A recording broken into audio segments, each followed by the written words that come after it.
Hi hello నమస్తే. Video చూసే ముందు ఒక లైక్ చేసి సబ్స్క్రైబ్ చేసుకోండి ఫ్రెండ్స్.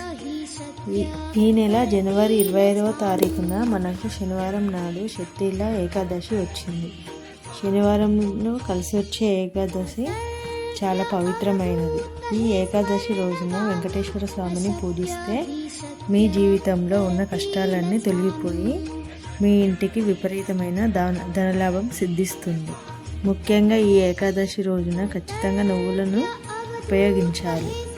మన పురాణాల ప్రకారం ఈ ఏకాదశి రోజున నువ్వులను ఉపయోగించాలని వేద పండితులు చెబుతున్నారు. కాబట్టి ఏకాదశి రోజున విష్ణుమూర్తిని ఎలా పూజించాలి, నువ్వులను ఎలా ఉపయోగించాలి అనేది విషయాల గురించి ఈ వీడియోలో తెలుసుకుందాం. ముందుగా ఈ వీడియోకి ఒక లైక్ కొట్టి మన ఛానల్ని సబ్స్క్రైబ్ చేసుకోండి. లైక్ కొట్టడం మాత్రం మర్చిపోకండి. జనవరి 25 శనివారం నాడు శక్తిల ఏకాదశి వచ్చింది. ఈ రోజున చేసే విష్ణు పూజలకు కోటి జన్మల పుణ్యఫలాన్ని పొందవచ్చు. కాబట్టి శనివారంతో కలిసి వచ్చిన ఏకాదశి నాడు తప్పకుండా వెంకటేశ్వర స్వామిని పూజించండి. ఈ రోజున పూజ చేసే ఆడవారు తలస్నానం చేసి ఇల్లంతా పసుపు నీళ్ళు చల్లుకొని ఇంట్లో వెంకటేశ్వర స్వామికి పూజ చేయాలి.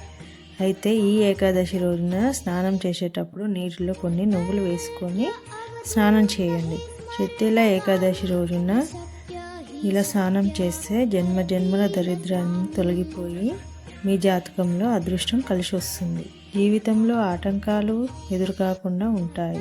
వెంకటేశ్వర స్వామికి అత్యంత ప్రీతికరమైన వాటిలో తులసి దళాలు ఒకటి. కాబట్టి మీ పూజ గదిలో ఉన్న వెంకటేశ్వర స్వామి పటం ముందు కొన్ని తులసి దళాలను పెట్టి స్వామివారికి దీపారాధన చేయండి. ఈ రోజున నువ్వుల నూనెతో దీపారాధన చేయాలి. ముఖ్యంగా వెంకటేశ్వర స్వామి పూజలో ఒక పిండి దీపాన్ని వెలిగిస్తే ఇంకా మంచిది.